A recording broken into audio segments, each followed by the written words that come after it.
लानत है तुम्हारी इस पॉलिसी पर देश के प्रधानमंत्री। तुम देश की सुरक्षा को नहीं देख रहे हो, तुम पैसे बचाने का काम कर रहे हो। अरे देश की सुरक्षा के लिए अगर पैसे नहीं है तो भी देश की सरकार को पैसे निकाल कर देश की सुरक्षा करनी चाहिए। आखिर क्या बात है नुपुर शर्मा में जो देश के प्रधानमंत्री उसका तहफ्फुज़ कर रहे हैं। और आप जानते हैं कि मुदस्सिर का और हमारे भाई का, दोनों बेटों का, झारखंड मुक्ति मोर्चा की सरकार और नरेंद्र मोदी की सरकार दोनों ने मिलकर मुदस्सिर और फजल को कत्ल कर दिया। अगर देश के प्रधानमंत्री पहले एक्शन ले लेते तो मुदस्सिर की जान नहीं जाती थी, मगर देश के प्रधानमंत्री को नुपुर शर्मा को बचाना था और नुपुर शर्मा को बचाते बचाते मुदस्सिर और साहिल की जान चली गई। अगर देश के प्रधानमंत्री नुपुर शर्मा को नहीं बचाते और झारखंड मुक्ति मोर्चा के यहां के मुख्यमंत्री थोड़ी ईमानदारी से काम करते तो मुदस्सिर और साहिल की मौत नहीं होती है। मैं आज यहां पर खड़े होकर मुदस्सिर और साहिल के परिवार से इजहार हमदर्दी भी करता हूं और भाजपा और हेमंत सोरेन की सरकार से मुतालबा करता हूं कि वो इन परिवार से माफी मांगे और इन तमाम पुलिस के अहदेदार हो या जिस किसी ने भी मुदस्सिर और साहिल को गोली मारी उनको फौरन गिरफ्तार करने की जरूरत है। और मैं ये भी बताना चाहूंगा कि जिन्होंने इन बच्चों की जान ली, याद रखो हम वो हैं जिसको शायर ने कहा था कि नजर अल्लाह पर रखता है मुसलमान गयूर। मौत क्या शय है फक्त आलम माना का सफर, इन शहीदों की दीज अहले कलीसा से ना मांग, कद्र कीमत में है खून जिसका हरम से बढ़कर। मेरे अजीज दोस्तों और बुजुर्गों, देश के प्रधानमंत्री को समझना चाहिए कि जो नुपुर शर्मा ने अनाप शनाप बकाए, हर किसी का दिल से दुख हुआ है, तकलीफ हुई है और हम हर चीज बर्दाश्त कर सकते हैं, मगर रसूलुल्लाह सल्लल्लाहु अलैहि वसल्लम के खिलाफ अनाप शनाप अगर कोई बकेगा तो जाहिर है हम तमाम को तकलीफ होती है। हमारे लिए हमारे रसूल सल्लल्लाहु अलैहि वसल्लम एक इंसान के दिल की तरह है। आप हमारे जिस्म पर, हमारे उंगलियों पर, हमारे पैर पर, हमारे सर पर वार करिए, मगर आप हमारे दिल की तरफ आंख उठाकर भी नहीं देख सकते। ये आपने गलत किया। आप बताइए कि यही सरकार है, अगर आज असदुद्दीन ओवैसी देश के प्रधानमंत्री के खिलाफ अनाप शनाप अगर बोल देंगे तो मुझे रांची एयरपोर्ट से जाने नहीं दिया जाएगा। अगर मैं भाजपा और योगी या फिर आरएसएस के लोगों के खिलाफ कुछ अनाप शनाप कह दूं तो मुझे रोक दिया जाएगा। आखिर क्यों भाजपा नुपुर शर्मा को बचा रही है? आखिर क्या बात है नुपुर शर्मा में जो देश के प्रधानमंत्री उसका तहफ्फुज़ कर रहे हैं? हम भाजपा से इस बात का मुतालबा करते हैं कि नुपुर शर्मा को सिर्फ सस्पेंड करना सजा नहीं है, उसको गिरफ्तार करना और जेल को भी जाना, तभी इंसाफ होगा। और मेरे अजीज दोस्तों और बुजुर्गों, इस विधानसभा से हमारे भाई दियो कुमार धन का मुकाबला भाजपा से। मैं आज के इस जनसभा से न सिर्फ इस विधानसभा के नौजवानों से, युवाओं से, बल्कि झारखंड के युवाओं से और देश के युवाओं से कहना चाहूंगा कि देश के प्रधानमंत्री ने भारत के युवाओं को बहुत बड़ा धोखा दिया है। उनका मुकद्दर बेरोजगारी बनाकर रख दिया। वो नौजवान जो पिछले 2 साल से फौज में जाने की तैयारी कर रहा था, देश के प्रधानमंत्री ने उन युवाओं की जिंदगी से एक मजाक किया है। और आज आप देखते हैं कि जो पॉलिसी भाजपा ने बनाई है कि फौज में भर्ती के लिए, एयरफोर्स और नेवी में भर्ती के लिए देश के प्रधानमंत्री ने कहा कि 4 साल काम करो और 4 साल के बाद तुमको निकाल दिया जाएगा। देश के प्रधानमंत्री ये युवा जो फौज में जाते हैं वो इसलिए जाते हैं कि देश की सेवा करें। ये फौज में जो जाता है नौजवान, वो अपने लिए एक बारिश इज्जत समझता है, अपने लिए एक ऑनरेबल चीज उसको समझता है। वो फौज में जाकर देश की सुरक्षा करना चाहता है। मगर देश के प्रधानमंत्री ने क्या कर दिया? देश के प्रधानमंत्री ने कहा कि ये आपको कॉन्ट्रैक्ट के ऊपर लिया जाएगा, 4 साल काम करो और 4 साल के काम करने के बाद तुमको हम चौकीदार की नौकरी दे देंगे। आप बताइए कि कोई अगर फौज में जाता है, कोई एयरफोर्स में जाता है, नेवी में जाता है, तो कभी पाकिस्तान के फौज से आंख में आंख हमारा सिपाही कर लड़ाता है, तो कभी दिल्सांग और हॉट स्प्रिंग पर चीन की फौज से आंख में आंख मिलाता है, और 4 साल वो अपनी जान की कुर्बानी देने के लिए तैयार रहता है। या तो वो चीन और पाकिस्तान की फौजियों को मारता है या खुद मर जाता है। आज उन युवाओं को देश के प्रधानमंत्री भूल चुके हैं। भाजपा वालों, कहां गया तुम्हारी देशभक्ति? तुम्हारी देशभक्ति ये है कि तुम युवाओं को जो अपनी जिंदगी जोखिम में डालते हैं, खतरे में डालते हैं, देश के प्रधानमंत्री की आपकी ये देशभक्ति है कि ये आपकी भारत मां से मोहब्बत है कि आप इन नौजवानों को जो अपनी जान देने के लिए तैयार रहते हैं, आप उनसे मजाक कर रहे हैं। देश के प्रधानमंत्री को ये अग्निपथ की, अग्निवीर की पॉलिसी को वापस लेना पड़ेगा। भारत का युवा खामोश नहीं बैठेगा। प्रधानमंत्री याद रख लो बात, अब आप तो दिल फरेब झूठे वादे नहीं कर सकते। आप बताइए कि एक नौजवान 2 साल से तैयारी कर रहा है और अचानक भाजपा की सरकार कहती है कि सिर्फ 4 साल काम करेंगे, 22,000 तनख्वाह महाना मिलेगी और चौथे साल में 28,000 मिलेगा, और जब 4 साल के बाद उसको 11 लाख रुपए दे देंगे। देश के प्रधानमंत्री, आपको किसने अख्तियार दिया? कौन आपने इस तरह का फैसला आपने ले लिया जो देश की सुरक्षा से आप खिलवाड़ कर रहे हैं? देश के प्रधानमंत्री सुनो, चीन की फौज भारत की जमीन पर बैठी हुई है।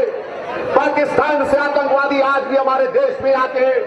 1 लाख वैकेंसी है, 1 लाख फौजियों की जरूरत है भारत को, और देश के प्रधानमंत्री कह रहे हैं कि 45,000 को हम नौकरी देंगे, 4 साल के बाद उनको निकाल देंगे, 25% को दोबारा फौज में लिया जाएगा। उस फौजी को न डियरनेस अलाउंस मिलेगा, न ग्रेजुएटी मिलेगा, न मेडिकल इंश्योरेंस मिलेगा। देश के प्रधानमंत्री, आप इन युवाओं को जो चीन और पाकिस्तान की फौज से आंख में आंख मिला रहे, क्या आप इस तरह से इनका बर्ताव करेंगे? क्या इनकी कुर्बानी को आप रायगा जाने देंगे? मैं भारत के युवाओं से अपील कर रहा हूं कि तुमको सदुद्दीन अवैसी से मोहब्बत नहीं होगी, मगर मुझे देश से मोहब्बत है, मुझे देश की सुरक्षा से मोहब्बत है। मैं नहीं चाहता कि चीन और पाकिस्तान भारत के लिए खतरा है। मैं मानता हूं हमको अपने सिपाहियों को मजबूत करना है, मगर देश के प्रधानमंत्री एक फार्मूला निकाल दिए, 4 साल काम करो, और फिर एक गाजर की पुंगी उन नौजवानों को उनके हवाले करके कह रहे हैं देश के प्रधानमंत्री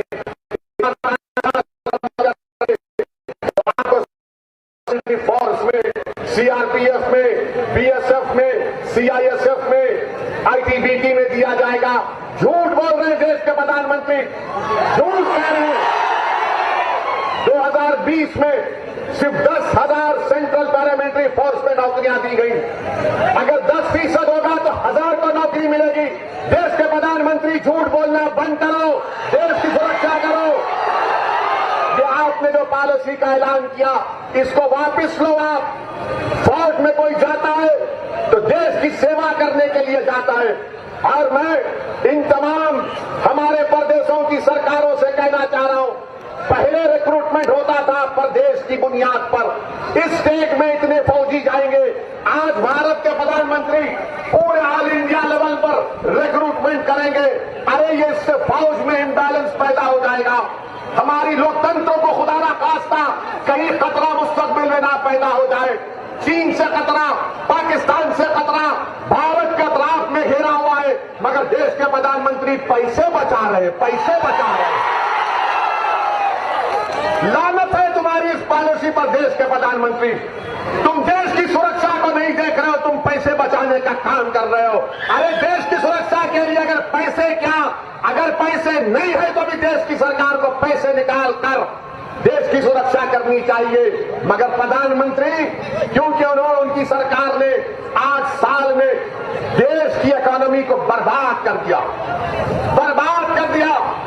आज बेरोजगारी भारत में सबसे बड़ा मुद्दा है। सरकार कहती है 8% बेरोजगार है, मैं कहता हूं कि 16-17% से ज्यादा भारत में बेरोजगारी है। आपको जानकर गम होगा। अगर 5 पढ़े लिखे ग्रेजुएट है तो सिर्फ एक को नौकरी मिलती है, सिर्फ एक को नौकरी मिलती है। भारत में 1 करोड़ 20 लाख लोग आज नौकरी तलाश करना छोड़ चुके हैं। क्यों? क्योंकि उनको नौकरी नहीं मिलती। देश के प्रधानमंत्री से जाकर आप पूछेंगे तो बोलेंगे पकौड़ा बेच लो। 2015 में मोदी ने कहा था कि मैं 2022 में 10 करोड़ नौकरियां दूंगा। Make in India, startup India, skill India, run India, sit India, क्या क्या कहा था? कितनी नौकरियां दी आपने? आज देश के प्रधानमंत्री कह रहे हैं कि 2024 तक भाजपा 10 लाख नौकरियां देंगी। अरे देश के प्रधानमंत्री क्यों झूठ बोल रहे हैं आप?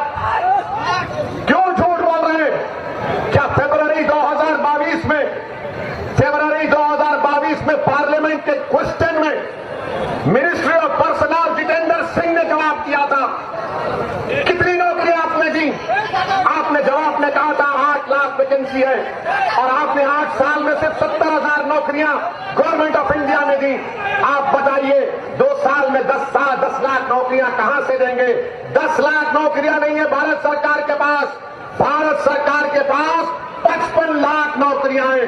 देश के प्रधानमंत्री पैसा बचाना चाह रहे हैं। अरे युवा बेरोजगार हो गया है, गरीबी उसका मुकद्दर बन चुका है, कीमतें आसमान को छू रही हैं, पेट्रोल डीजल कहां कहां कितना बढ़ता जा रहा है, मगर देश के प्रधानमंत्री को इसकी फिक्र नहीं है। हम आपसे अपील कर रहे हैं, ये विधानसभा के इलेक्शन में अगर आप एक मौसर जवाब देंगे, मुदस्सिर के मौत का जवाब वोट से देना है आपको।